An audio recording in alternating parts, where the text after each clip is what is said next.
আমরা দেশে একটি জবাবদিহিতার পরিবেশ তৈরি করতে চাইছি। রাজনৈতিক দল হিসাবে আমাদের মূল লক্ষ্য উদ্দেশ্য জবাবদিহিতা। সেটি কি জবাবদিহিতা? শুধু কি প্রধানমন্ত্রী জবাবদিহিতা করবে? শুধু কি মন্ত্রীরা জবাবদিহিতা করবে? শুধু কি এমপিরা জবাবদিহিতা করবে? নো। জবাবদিহিতা প্রতিটি পর্যায়ে থাকতে হবে। ইউনিয়ন পরিষদের মেম্বার যেরকম জবাবদিহিতা করবে, প্রধানমন্ত্রীও জবাবদিহিতা করবে। পৌরসভার চেয়ারম্যান, উপজেলা চেয়ারম্যান যেমন জবাবদিহিতা করবে, মন্ত্রীদেরকেও জবাবদিহিতা করতে হবে। একই সাথে সরকারি বলেন, আধা সরকারি বলেন, প্রত্যেকটি পর্যায়ে যারা আছে প্রত্যেকটি জায়গায় জবাবদিহিতা তৈরি করতে হবে।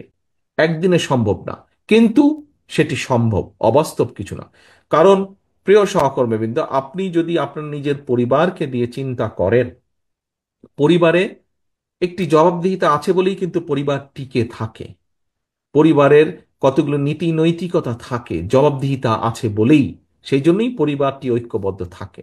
আজকে এই যে পলায়নকৃত যে স্বৈরাচার, তাদের আমলে আমরা দুর্নীতির কথাই বলি, তাদের আমলে আমরা অরাজকতার কথাই বলি, আইন শৃঙ্খলার ক্ষেত্রে অবনতির কথা যেটিই আমরা উল্লেখ করি না কেন, যেটিই আমরা তুলে আনি না কেন, কোনো ক্ষেত্রেই কোনো জবাবদিহিতা ছিল না।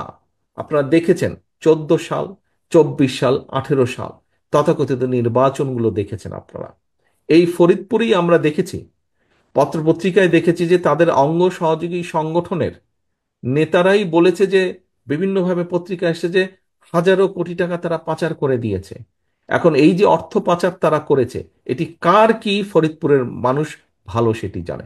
কিন্তু করেছে তো, ঘটনা তো এরকম একটি নিশ্চয়ই ঘটেছে, নাহলে এই কথা আসলো কেন?